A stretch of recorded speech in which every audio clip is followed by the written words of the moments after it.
Donc je m'intéresse aux questions d'énergie depuis pas mal d'années, en particulier en étant adhérent à l'association Négawatt qui promeut l'efficacité énergétique et le développement des renouvelables.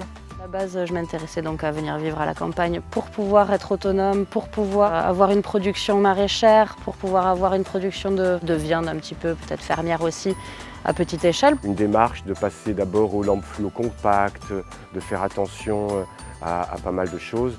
Essayer de déserter le nucléaire. Je suis assez sensible, ayant beaucoup travaillé dans le privé, de faire appel à une entreprise coopérative, d'une part, qui fait partie de l'économie sociale et solidaire. Donc Enercoop Midi-Pyrénées est une coopérative du réseau Enercoop, qui est un fournisseur d'électricité verte, mais qui développe aussi d'autres services et d'autres activités comme la production d'électricité, les accompagnements à l'autoconsommation par exemple. On les conseille dans un premier temps sur les opportunités, les différentes solutions possibles et les solutions les plus adaptées.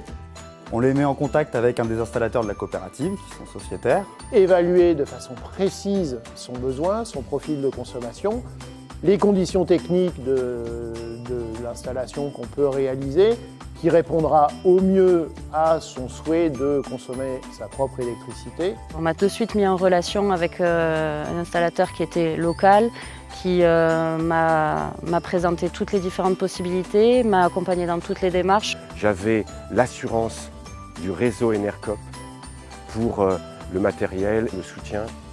J'avais confiance dans les solutions apportées par Enercoop, je savais qu'ils allaient choisir des installateurs de confiance. Donc en fait, l'autoconsommation est le fait de consommer sur site soi-même l'électricité qu'on produit.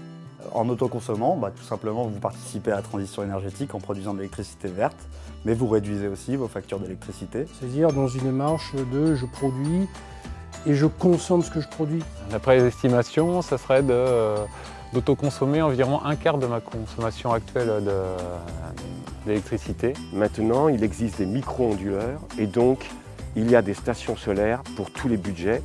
On peut avoir un seul panneau de 250 watts avec un micro-onduleur. Quand on passe dans cette démarche et après, comme j'en étais satisfaite et que ça a de la valeur à mes yeux, je ne dis pas qu'au fur et à mesure du temps, je le perds un petit peu. À chaque fois que j'allume mon four, je ne suis pas en train de faire des gros sourires, mais au début, ouais, quand même.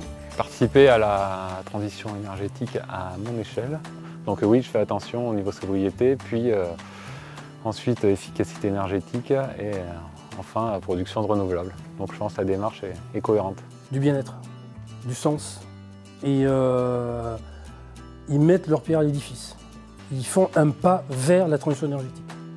La joie d'avoir été entièrement acteur de ce changement et puis cette joie un peu magique de produire mon électricité rien qu'avec le soleil.